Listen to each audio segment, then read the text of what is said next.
Halo semuanya, perkenalkan nama saya Bintang Yulus Tumorang dengan nomor NIM 1020225005. Di sini saya akan menjelaskan materi tentang uji person product moment dan uji Spearman rank. Uji person product moment dan uji Spearman rank salah satu teknik statistik yang kerap kali digunakan untuk mencari hubungan antara dua variabel atau lebih adalah teknik korelasi dua variabel yang hendak diselidiki. Hubungannya tersebut biasanya diberi simbol variabel X dan variabel Y. Konsep dasar korelasi yang pertama, konsep dasar korelasi jika kenaikan X diikuti kenaikan Y. Hubungan negatifnya jika kenaikan X diikuti penurunan Y. Kemudian tidak ada hubungan perubahan X tidak konsisten terhadap Y atau tidak ada pola linear. Selanjutnya, saat menggunakan Pearson dan Spearman. Yang pertama, Pearson product moment untuk data interval atau rasio membutuhkan distribusi normal, hubungan linear, homoskedastisitas, simbol sampelnya R, kemudian Spearman rank non-parametrik. Untuk data ordinal atau peringkat, tidak perlu normalitas, cocok jika sumber data berbeda antar variabel, simbolnya P atau rho. Kemudian 3, pemilihan teknik, pilih berdasarkan skala data. Nominal itu kontingensi, ordinal itu Spearman, dan interval atau rasio itu Pearson.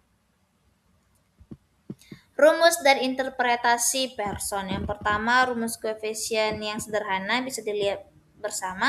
Kemudian ada interpretasi nilai R-nya, ada interval, sangat kuat, cukup kuat, rendah, dan sangat rendah. Koefisien determinasinya proporsi varians Y yang dijelaskan oleh X. Kemudian contoh perhitungannya, 5 responden data motivasi X dan presentasi Y dari tabel penolong terdapat sigma X 257, sigma Y 326, sigma XY sama dengan 17.701, sigma X kuadrat sama dengan 13.987, sigma Y kuadrat sama dengan 22.526, kemudian N-nya sama dengan 5. Hasil perhitungan R sama dengan 0,951, yaitu korelasi positif sangat tinggi. KD-nya sama dengan 0,951 kuadrat kali 100% sama dengan 90,34%, yaitu motivasi menjelaskan 90,34% variasi prestasi. Uji signifikansi T-nya T hitung sama dengan 5.297, di tabelnya sama dengan DF sama dengan 3, alfa 0,05, sama dengan 3.182. T hitung T tabel, yaitu HO-nya ditolak, kemudian hubungan signifikan. Rumus interpretasi Spearman rank. Yang pertama rumus Spearman, yaitu selisih peringkat tiap pasangan, kemudian interpretasi rho berada antara -1 dan +1, kemudian ada korelasi yang positif sempurna dan korelasi negatif sempurna. Kemudian syaratnya itu skala minimal ordinal, hubungan monotonik, lebih tahan terhadap outlier dibanding Pearson.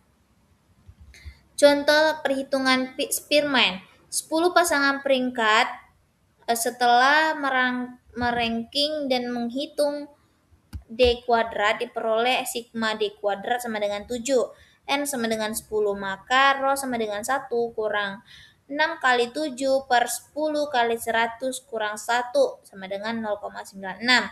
Perbandingan dengan rho tabel, kemudian N sama dengan 10, alfa sama dengan 0,05 sampai 0,648, 0,96 lebih besar dari 0,648, yaitu HO-nya ditolak. Terdapat kesesuaian atau perbedaan yang signifikan. Hubungan positif kuat antara peringkat. Aplikasi SPSS Pearson dalam langkah praktis. Yang pertama, siapkan data dalam kolom, pilih Analyze, correlate, bivariate, kemudian pindahkan variabel X dan Y ke kotak, variables, centang person, two-tailed, flag signifikan, lalu oke. Output menunjukkan tabel korelasi, Pearson correlation, dan kesimpulan dan signifikannya. Dalam Spearman-nya susun data, kemudian pilih analyze-nya, lalu bisa juga pindahkan variabel ke kotak variabel centang Spearman-nya, kemudian two-tailed-nya, lalu oke kan. Kemudian contoh hasilnya itu rho sama dengan 0,81 dengan sig 0,005, lebih kecil dari 0,05, yaitu korelasi positif kuat dan signifikan. Korelasi determinasi KD sama dengan 0,81 kuadrat sama dengan 0,66, yaitu kedisiplinan menjelaskan 66% variasi kinerja. Yes, yang selanjutnya yaitu soal latihan. Yang pertama, seorang peneliti ingin mengetahui hubungan antara jumlah jam belajar mahasiswa per minggu dengan nilai ujian statistik. Data diperoleh dari 80 mahasiswa. Kedua variabel berbentuk angka, berdistribusi normal, dan setelah diuji menunjukkan hubungan linier. Uji statistik yang paling tepat digunakan adalah A. Uji chi-square, B. Uji Spearman rank, C. Uji Pearson product moment, D. Uji Mann-Whitney, E. Uji Kruskal-Wallis. Jawabannya adalah C. Uji Pearson product moment. Kenapa? Karena uji Pearson digunakan untuk mengetahui hubungan antara dua variabel yang berskala interval atau rasio, berdistribusi normal, dan memiliki hubungan linier. Pada kasus ini, jam belajar dan nilai ujian merupakan data numerik yang memenuhi asumsi Pearson. Yang kedua, seorang kepala sekolah ingin mengetahui apakah terdapat hubungan antara peringkat kedisiplinan siswa dan peringkat prestasi akademik siswa. Data yang diperoleh berupa urutan peringkat dari 30 siswa dan tidak memenuhi asumsi normalitas.